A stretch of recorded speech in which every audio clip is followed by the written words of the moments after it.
Good coffee. You know, a lot of people just really don't realize the devout need for knowledge and wisdom, for studying deeply before just getting right in there, rolling up their sleeve, and commencing to cast magic everywhere. They don't realize what depth they're getting off into when they start doing it, thinking that, say, a simple love spell or a protection for that matter could be simple and harmless, when indeed there's a lot bigger picture than what they might be thinking about at the time they do that. You know, and that's what I want to talk to you about today. That's what I want to express. You see, let's take for instance Johnny, who is going on with his life. He's studying in school, and you might know that, but you might not know that he's already in a relationship that he just doesn't talk about with, say, Mary. Johnny is in a relationship with this person named Mary that you just don't know anything about, you know, so you don't know to care about, right? But you are in deep love with Johnny, or you just think you are for the time, and that you deserve him. And so you go into circle and you start casting love magic on old Johnny over there. Good looking, hunky Johnny. And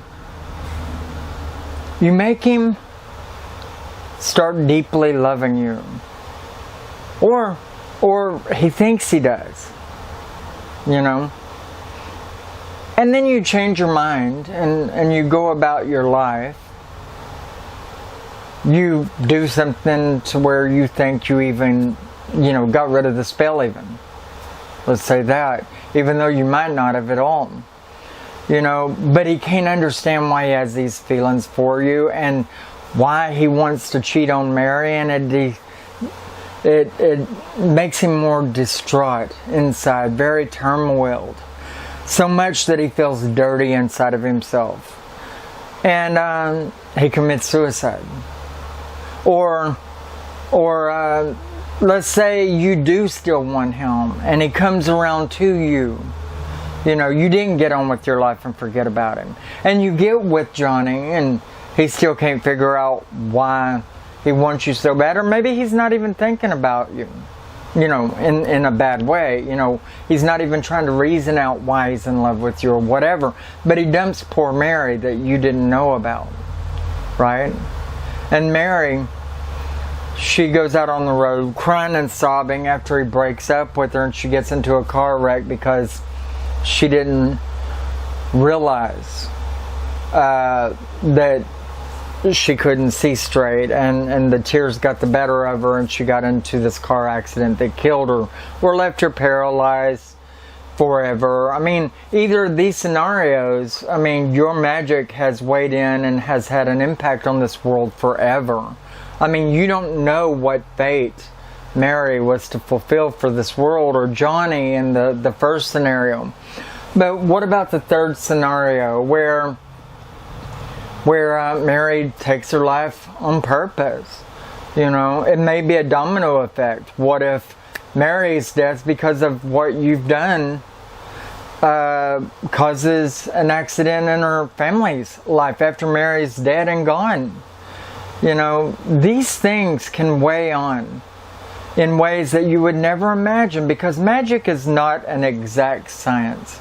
You never know which way it's going to play through, just the same as you can't say that as soon as you conduct a magical workings for love that it's going to happen right then. So, I mean, this is all, you know, circumstances that could come about through that spell work that you're doing, but you don't have the time to sit down and write out every possible scenario and rule it out so that the right one would happen. And you don't have time to sit in that circle and do it either. For a protection spell work, if you don't watch everything you say within the writing of your magic, and you say one thing wrong, or if you think somebody is casting on you particularly and they're not, or even if they are, you could let your mind get away from you and think very negatively upon them and cause them to succumb to their death, or everything in their life come to a lot darker place than what it ever has, when they didn't actually cast on you to begin with and it was a mistake on your part. You know, my main point is that you have to study in on what you're doing. You have to know what you're doing. You have to know how you're doing it. You have to understand the depth at which you have to consider. You have to realize that there's no specific avenue that magic can take in making happen the thing that you want, and you could cause a very, very bad ending for someone or even yourself if karma bites you in the ass, if you believe in karma, or if you just doubt that you believe in karma and make yourself believe it for an instance, or you know, I mean, it's a bit on the gray side, and so it's a loose cannon when you're doing love magic. And I'll admit, I've done it a few times and it's worked for me. That's how I got Austin. But I had to be very, very specific. As a matter of fact, I wasn't at first. And mind you, I didn't target any particular individual at all. I just said I wanted the right one that was meant for me. From wherever he comes to me, he'll be, you know, blah, blah, blah. You know, and that wasn't exactly the words I used. I'm a bit more professional than that. You know, but I didn't target a specific individual, and I realized that it could come from any direction. I specified that this person would come to me at my door and actually planted it in front of my store. Okay, and he showed up via a friend introducing him to me right here in this particular place. We've been together for 10 years now. So, I mean, but you've got to realize that I didn't do the spell even the first time until I had been working magic for over 30 years. 25 years, give or take. Okay, and because I wasn't quite specific the first time, it didn't cause a death, because I still only targeted the one that was within these frames of how I wanted him to be, and part of that was that he was single and ready for a relationship, right? But I didn't specify that he wasn't overly emotional or overly communicative or whatever. And so I got one that just couldn't shut up, was in my ears all the time, crying about everything, jealous as sin. You know, even whenever I went to Walmart with a friend who was going to let me use his Walmart, you know, pass card to get 10% off of my order, you know, because it was my birthday and he wanted to do that for me as my birthday gift, right? But this person got overly jealous just because I had to leave at the drop of a hat and go do this. And, you know, it was just really weird. And he had known this friend was a friend of mine for years and years, and nothing had ever transpired there, nor would it. You know, but I had to get rid of that one. I had to break the spell, and then I redid the spell. And each time the spell worked for exactly, actually exactly 1 year after I had done it, the spell worked, right? Almost exactly 1 year after both times. And it, you know, it was a very powerful work. So that could be the reason why you would enlist the aid of somebody else, whether you're paying for it or not, to do a spell work for you, right? But not just casting up an altar and throwing around magic, not knowing what you're doing. You know, it's always better if you don't target a specific individual. If it's the one that's just meant for you, and you put in the exact character traits to a fault that you would like to have, but not excessively so, etc., and put in your exceptions, you know, they're following the traits that you would like to have.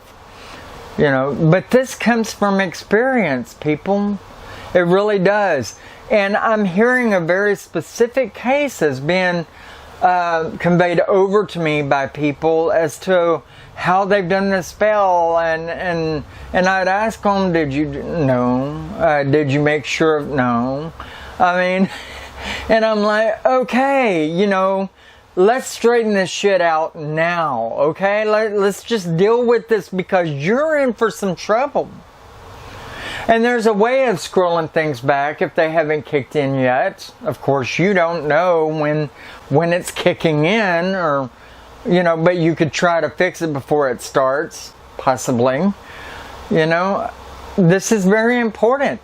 Anyway, that's my main message for today, is know what you're doing before you do it. Why you're doing it, and who it's affecting, how it's affecting them, what are the possible paths that it could come from, and what are the exceptions that you would like to put in there, that you would like to make sure the spell work, the higher power or Earth's magic would understand before you went about this, right? Because all too often, I'm finding people are, I'm sorry, I keep looking at my other monitor back there, and it's, you know, kind of throwing me off because there's traffic on the road out there, outside cameras and all. But basically, you know, I'm just getting too many experiences conveyed over to me as to how people are throwing magic out there and it's affecting them in an adverse way. And this could be stopped before it begins. I really think that we are the wise ones. And that's even the babies within magic. The babies within the pathways of paganism are the wise ones. Maybe not as wise as your older witches, as your older Wiccans, as your older shamans or druids or whatever. You know, but the wise ones, even if baby wise, okay? But you could be wiser. And wiser just notes that you don't just jump in, start doing magic, and then just suffer the consequences. Karma is a really big thing. When you believe in it, your faith is propounding you. And you could tell yourself that you don't believe in it, and you could just keep saying this in your head, and it's not going to make you not believe it any more than what you already do. Your conscience is your karma. The forces of the world and nature is your strength. Your faith is just in all of it. And whenever it's there, it's there. You know, all too often, and this is what I was going to say a little bit ago and I forgot, now I'm coming back to it. All too often, a person just throws up magic, throws up an altar and starts conducting a ritual of magic from the emotionality of their heart. And they're so turmoiled and distraught, you know, because they lost love and they want to get him back or whatever. I always suggest people to take 3 days before they start doing it. The situation could only start getting more mellow before getting better. A lot of times, the person may come back to you before you even get to do magic, or you may start realizing that you didn't love him that much and you needed that break, or whatever, before actually starting to conduct magic. You know, take 3 days. If nothing else, the calm will set in, you'll be thinking more clearly, and you could do it more constructively. Also, he may be thinking about you, or she may be thinking about you already, and it gets stronger as time goes on, and so it would work with the magic hand in hand to make it a lot better for you, a lot easier, and the avenue to be a lot more clear. Anyway, this is what I've got to say to you for all the new magic practitioners out there, all the new Wiccans, witches, shamans, druids, Buddhists, whatever. Anybody that practices magic or throws out prayers out there, be careful what you ask for. Make sure you know what you want. Make sure what avenue it would take. Lay out your exceptions within your prayers or your spell works. Just make sure you cover all details and then start thinking about what ingredients you would use. That's all I'm asking you, and I think that this is words of the wise. I think that this is good wisdom to have from someone who has made all these mistakes, even as short time ago as 10 years. You know, whenever I threw, 11 years actually, whenever I threw out that spell work and got the one guy, you know, that was absolutely wrong for me, but was everything that I asked for, right? And this is good knowledge and wisdom. Anyway, I would like to say thank you all so much for welcoming me back to the channel. I really love you and I missed you for all this time. I've really missed talking to you, and I look forward to talking to you so much more. Please rate, comment, and subscribe to the channel. Share it around on all your social media, because if you don't, then it would take forever for the community to grow, and it'll never get anywhere. And I like to see the community to grow, because that helps me feel better about it. It would keep me around a lot longer and wanting to do these videos, especially if they're positive and good people that want to put in the discussion boards below the videos good conversations that are on a positive level. I love you guys and missed you. You take care of yourself. Till next time, and that won't be long. Merry part and bright blessings. Bye-bye.